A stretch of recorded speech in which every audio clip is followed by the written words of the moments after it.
Hey college applicants, so in today's admissions video we're going to look at the writing supplement for Notre Dame, which asks a couple questions that are decent questions to help you express yourself to the university.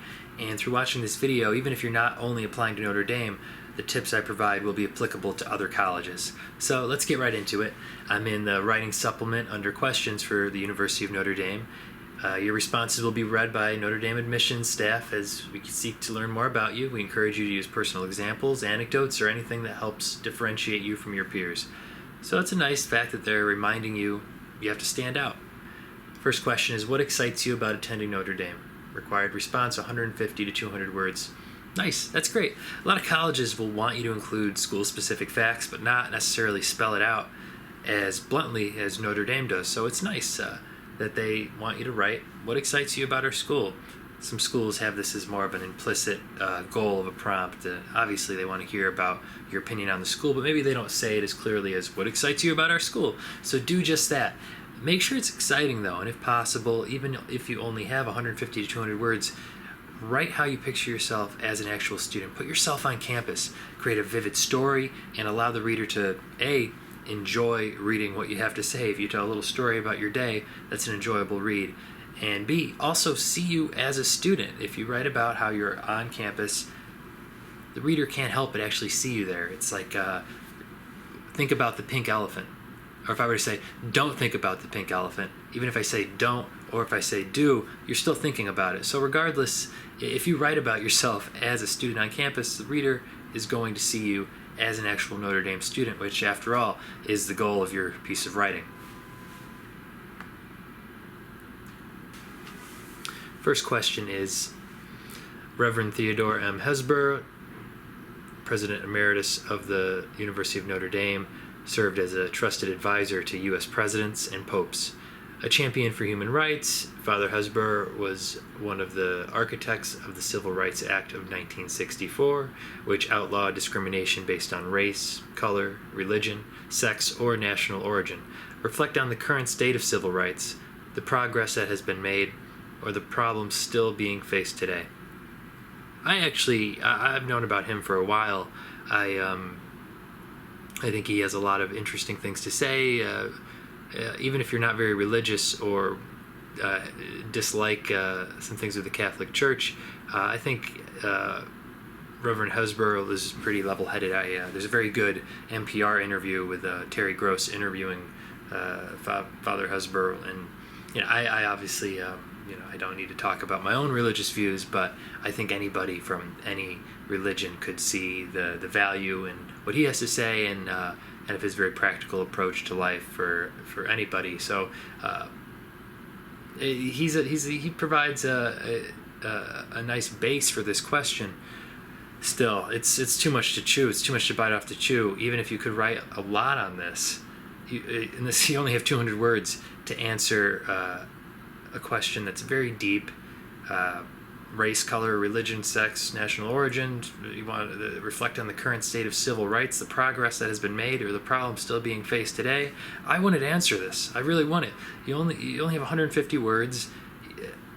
First off, you might have trouble adding a lot of nuance to your perspective, and you're risking alienating the reader.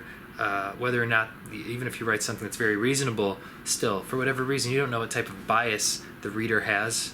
You don't want to risk alienating that person and potentially jeopardizing your admission to the university. Just not worth it.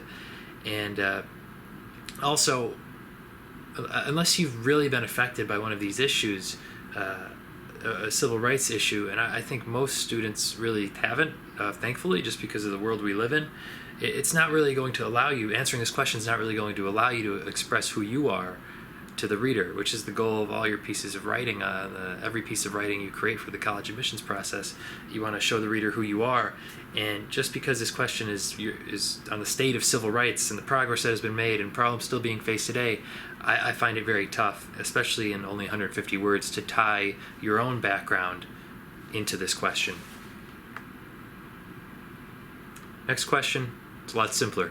What question fascinates you? Tell us why. Great. You can pretty much write about anything you want. What are you interested in? I think obviously your interest in high school, the things you're passionate about.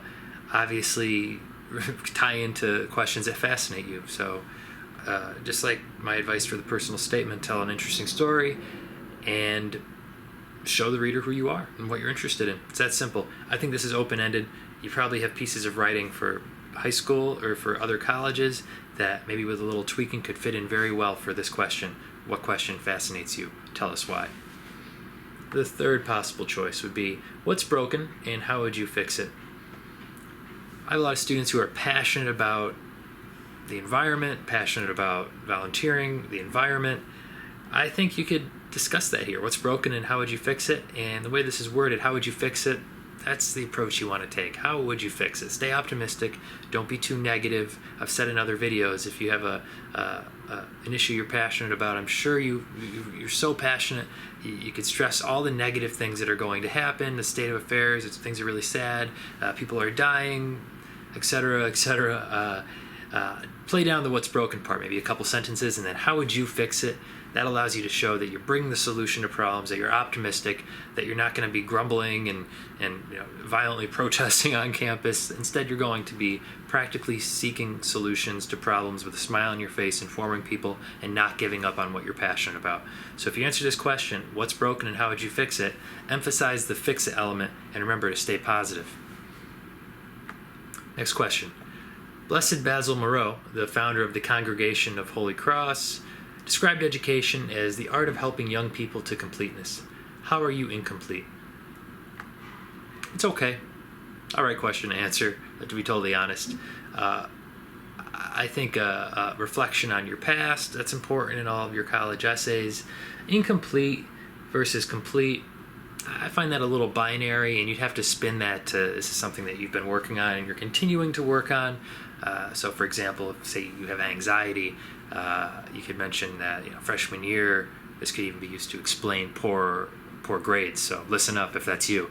Say you have anxiety in freshman and sophomore year, you had a lot of anxiety and some anxiety during exams, and you didn't do so well.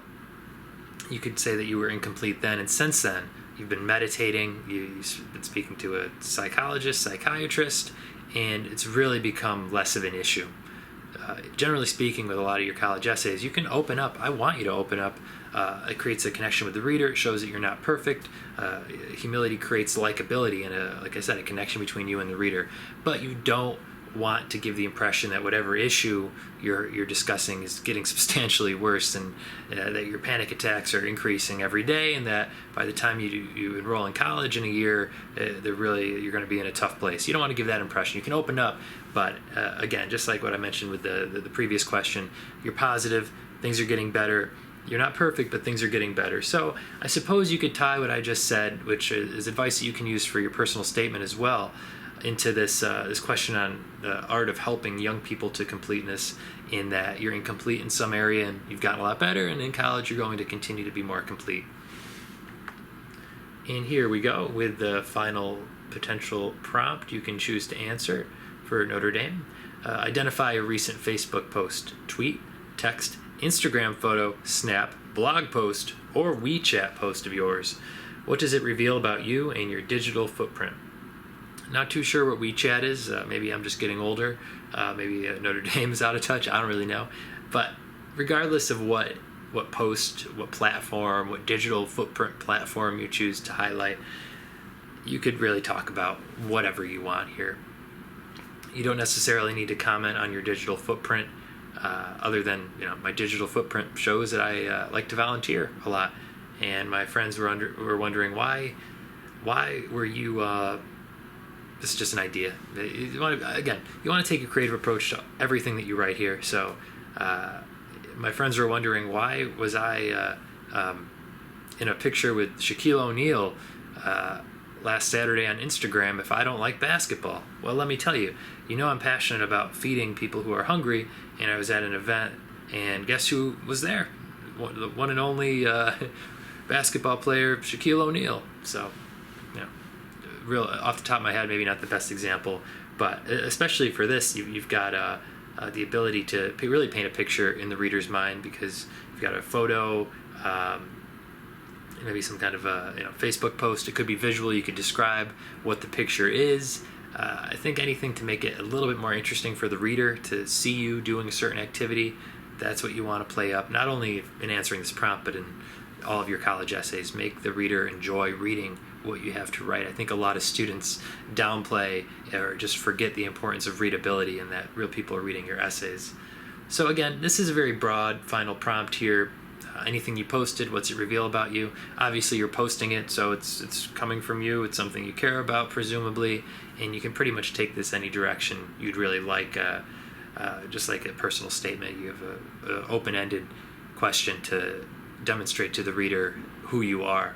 That is the conclusion of this video, the Notre Dame supplements, and how I think you can take a number of approaches that are viable for other essays and apply them here to the Notre Dame writing supplement questions. So thanks guys for everything. Thanks for watching. Hopefully this is helpful. If you're interested in more admissions resources or one-on-one coaching during which we go through all of your essays, not too dissimilar from this video, obviously, in that we look at what you've created for every one of your drafts, your mini drafts, and every single draft we improve what you've done until you've got some really remarkable essays that show to the admissions office who you are, what you're going to bring to their college, and we make sure that you're not overlooked by the admissions office, since admissions is just so competitive these days. Thanks a lot. I'm David. I'll talk to you soon.